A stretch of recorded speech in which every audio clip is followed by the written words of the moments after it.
everybody, thanks for joining another episode of Finance by David. Today we're going to talk about what's going on in the market and what changes are coming about. Let's jump right on in. So the FHFA director announces that the President Donald Trump is to decide in the next 2 months if Fannie Mae or Freddie Mac will go through an IPO and basically become public companies. What does that mean? That means that now, as a citizen, you can own a piece of Fannie Mae and Freddie Mac. Now, hopefully they pay dividends, right? Because we know they're making money, especially with rates the way they are now. So that's a huge change coming about. It's almost as if a government agency is now turning their profits into shared revenue with the citizens, which I think is great.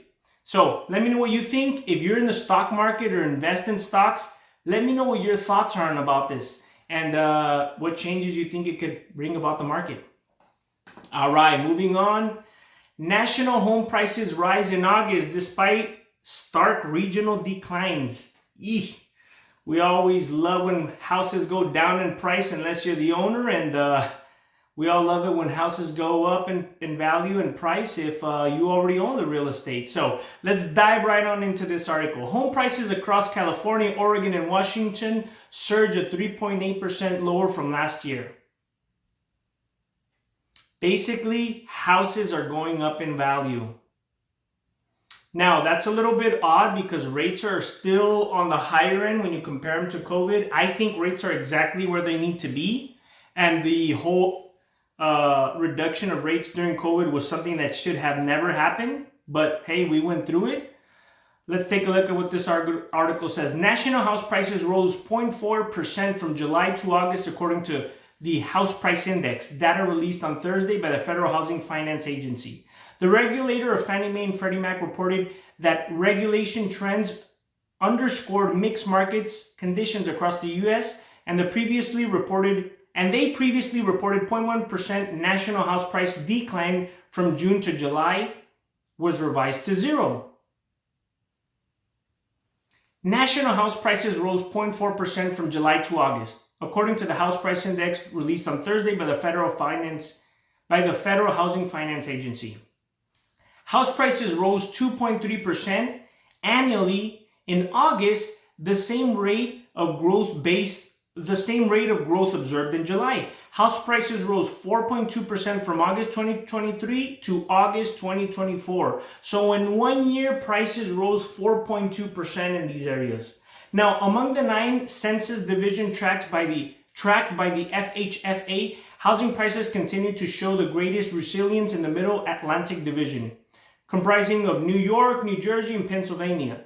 That division notched a 1.2% increase and was the only division to outpace last year's gain, rate rising 6.3% in August 2025 compared to 6.1% a year ago.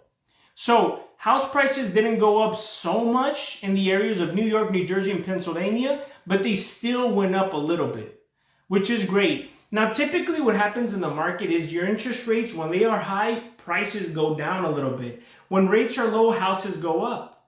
Now, what happened right after COVID? The government decided to increase rates, and it was a shock to the system. Now, people valued homes and living in their own property, so prices didn't really decline. There was still a lot of movement during that period. But I think that when rates went down during COVID, it was a synthetic system change, which caused numbers to go out of control. I mean, banks were closing record months in fundings. People were having the lowest payment that they've ever seen over a span of 20 or 30 years, right? Borrowing the same amount of money, but just at a cheaper cost. So the payments were very affordable. People started buying expensive homes because money was so cheap, so to speak. Now, again, in my opinion, something that shouldn't have happened, but hey, we're not in charge of the system. We just follow it, right? That was definitely a shock, and it shouldn't happen again.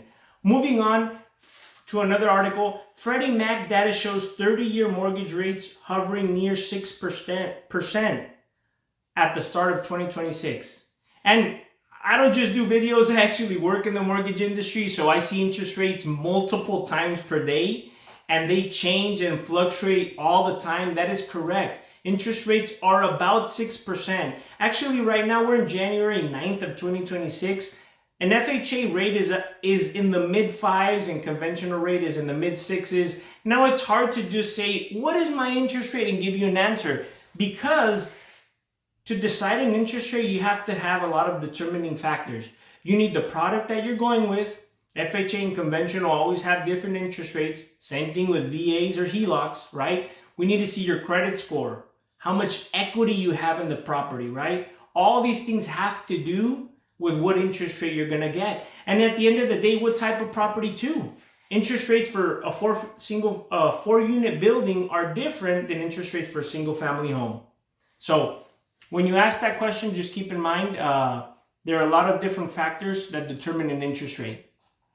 All right, moving on. Fannie Mae to shutter San Francisco office and relocate to Alabama. I wonder why. So let's jump right on into it. Fannie Mae is set to close its office in San Francisco, in San Francisco's financial district, and move its operation to Birmingham, Alabama. A decision posted by Alabama leaders as both a political and economic victory for the South. The relocation was revealed by Senator Tom Tuberville, who said in the process of releasing this information that he's been working with President Donald Trump and the Federal Housing Finance Agency to go ahead and facilitate the move. Fannie Mae is one of the biggest mortgage financiers in the world. Now, relocating Fannie Mae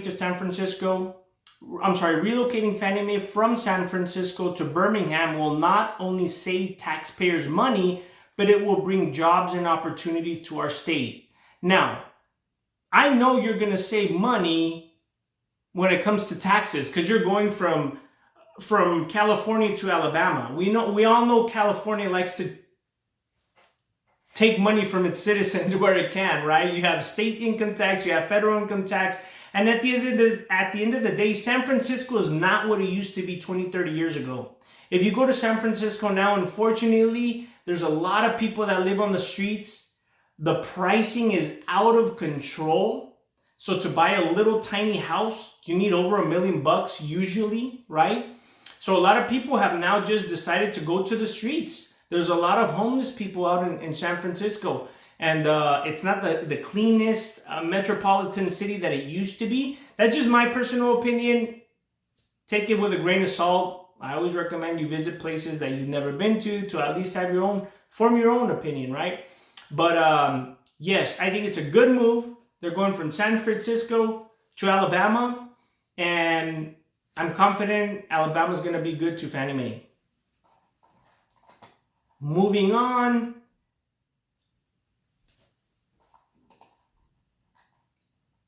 Now, this is our last article. Fannie Mae overhauls renovating lending, expanding ADU eligibility. I wonder why. Let's check it out. Fannie Mae announces significant updates to its single-family housing guide on Wednesday, introducing a rehabbed energy-efficient loan program and loosening restrictions on renovation refinances and accessory dwelling units, ADUs. If you don't know what an ADU is, it's basically a little house that you could build on your single-family residence by converting your garage. And if that garage is actually touching your home by a carport or some type of porch area, or it's connected, you can even build in Los Angeles, as far as I know, a junior ADU, or I should say all across California. So technically from a single family home, you can build 2 more tiny houses. An ADU, which is an accessory dwelling unit, and a junior ADU, right? Why is this happening? Well, if you live in places like Los Angeles, I used to live in Los Angeles for most of my life. I now live in Texas. Los Angeles is surrounded by the north part and the northeast side by mountains. You can't really build communities on mountains, right? Once you overpopulate the area, you start going out a little bit further and a little bit further. And well, if you run into mountains, you can't build on mountains, right? It's not like Texas that has a lot of flat land in area where you can just build and land is more affordable. So what happens when you put so many people in an area like a bowl is they start piling up on top of each other. People can't even find places to live or affordable places to live or quality places to live. Why? Because since there's so many people, so much demand, that causes the prices to rise, right? So the governor said, I know the governor of California said that, hey, we're going to have something called ADUs. They've been around for a long time, but they just started getting famous because houses were just astronomical and rents were out of control, that owners decided that instead of going and buying another investment property to rent, they'll go ahead and build an ADU for $200,000, $300,000, $400,000, and technically they have a second house on the property. So it's not a duplex, it's a single family with an ADU, but you're still cash flowing the same as a duplex, right? So it's a lot more affordable to build an ADU than to go buy a whole new investment property, right? That's why it's beneficial. Now, the updates included in the launch of Homestyle Refresh, which replaces the Homestyle Energy Program, and major enhancements to the Homestyle renovation product. Additionally, Fannie Mae is expanding eligibility for ADUs on multiple properties in manufactured homes, signaling a concentrated effort to support flexible, resilient, and affordable housing options. Like I said, this is not for every state, but this is for the states that are overpopulated and people are getting outpriced. I know I read a couple of different articles and I input my own opinion. That's just my opinion. Remember, I am a mortgage broker licensed in a couple different states actually, and this is what I do for a living. So I'm not a news person or a news anchor. I'm just here sharing information, educating, and passing this info along. If you need any help with your mortgage or have any questions, feel free to reach out. Thank you for joining.